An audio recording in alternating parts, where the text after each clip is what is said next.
ராஜி, அருணா, இந்த தீபாவளிக்கு நிறைய பட்டாசு வெடிச்சு ஜாலியா செலிப்ரேட் பண்ணலாம். வாங்க கடைக்கு போலாமா? கடைக்காரே, இந்த தீபாவளிக்கு புதுசா என்ன பட்டாசு இருக்கு? என்கிட்ட எல்லா வகையான பட்டாசும் இருக்கு. அது மட்டும் இல்லாம என்கிட்ட இருக்க பட்டாசு வாங்கினீங்கன்னா வெடிக்கிற சத்தம் பக்கத்து ஊர் தாண்டி கேட்கும். உங்களுக்கு என்ன வகையான பட்டாசு வேணுமோ சொல்லுங்க. சரவெடி இருக்கா? இருக்கு. லட்சுமி வெடி இருக்கா உங்ககிட்ட? இருக்கு. 1000 வாலா இருக்கா? இருக்கு. 7 சார் இருக்கு. ஆட்டோ பாம் இருக்கா? இருக்கு. உங்களுக்கு என்ன வேணும்? எங்களுக்கு புஷ்பம் வெடி நிறைய வச்சிருக்கீங்க, அதெல்லாம் வேணும். எல்லா வகையான வெடியும்.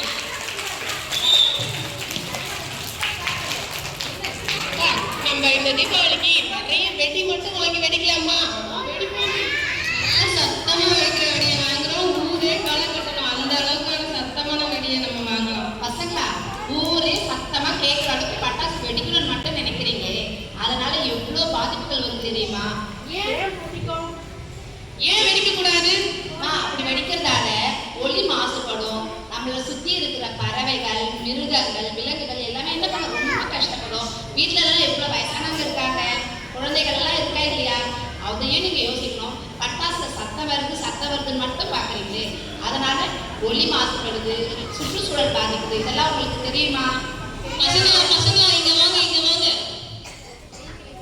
அதிக சத்தம் வரக்கூடிய பட்டாசு வெடிக்க கூடாது. என்கிட்ட வெடிக்கிட்ட பட்டாசு வெடிச்சா நிறைய புகை வரும். அது மட்டும் இல்லாம வானத்துல போய் கலர் கலரா வெடிச்சு கொட்டக்கூடிய பட்டாசுலாம் என்கிட்ட இருக்கு. அதை வாங்குவோமா? பசங்க திரும்பவும் பாத்தீங்களா, சத்தம் வராதது மட்டும்தான் வெடிக்க கூடாது அப்படின்னு இல்லை. புகை நிறைய வந்தா நம்ம காற்று சுற்றுச்சூழல் மாசுபடும், வெயில் அதிகமாகும், மழை குறையும், அப்புறமா நமக்கு மூச்சு விடுறதுக்கு ரொம்ப கஷ்டமா இருக்கும், ஆக்சிஜன் அளவெல்லாம் குறையும். பட்டாசு வெடிக்கிறோம் மட்டும் நீங்க அதை சந்தோஷப்படக்கூடாது. அதனால என்னென்ன பாதிப்புகள் வருது, அது வராம நம்ம எப்படி பட்டாசு வெடிக்கணும் அப்படிங்கறதெல்லாம் நீங்க தெரிஞ்சுக்கணும். அதுக்கப்புறமா அதை நீங்க செயல்படுத்தணும்.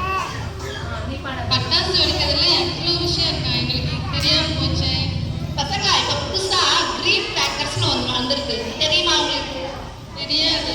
கிரீன் கிராக்கர்ஸ்னா தேவர் சத்தம் வரும், ஆனா சுற்றுச்சூழலை பாதிக்காத அளவுக்கு அதுல கெமிக்கல்ஸ், எப்படி கந்தக அமிலம் இந்த மாதிரி பொருளெல்லாம் ரொம்ப குறைவா பயன்படுத்தியிருக்காங்க.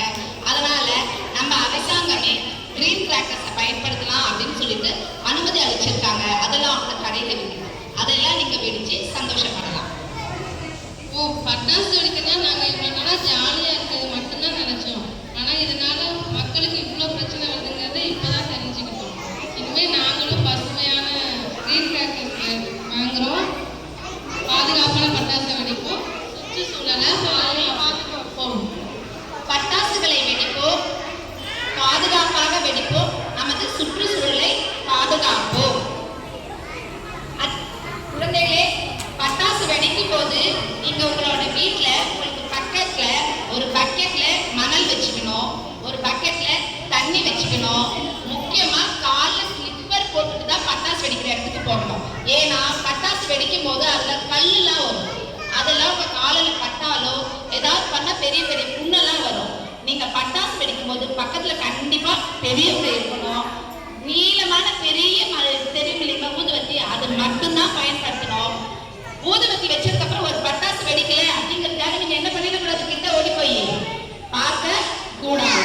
சரிங்களா? நீங்க எந்த ஒரு பட்டாசு வெடிக்கிறதாலும் முன்ஜாகிரதையோட செய்யணும். தீபாவளி கொண்டாடுங்க, பாதுகாப்பு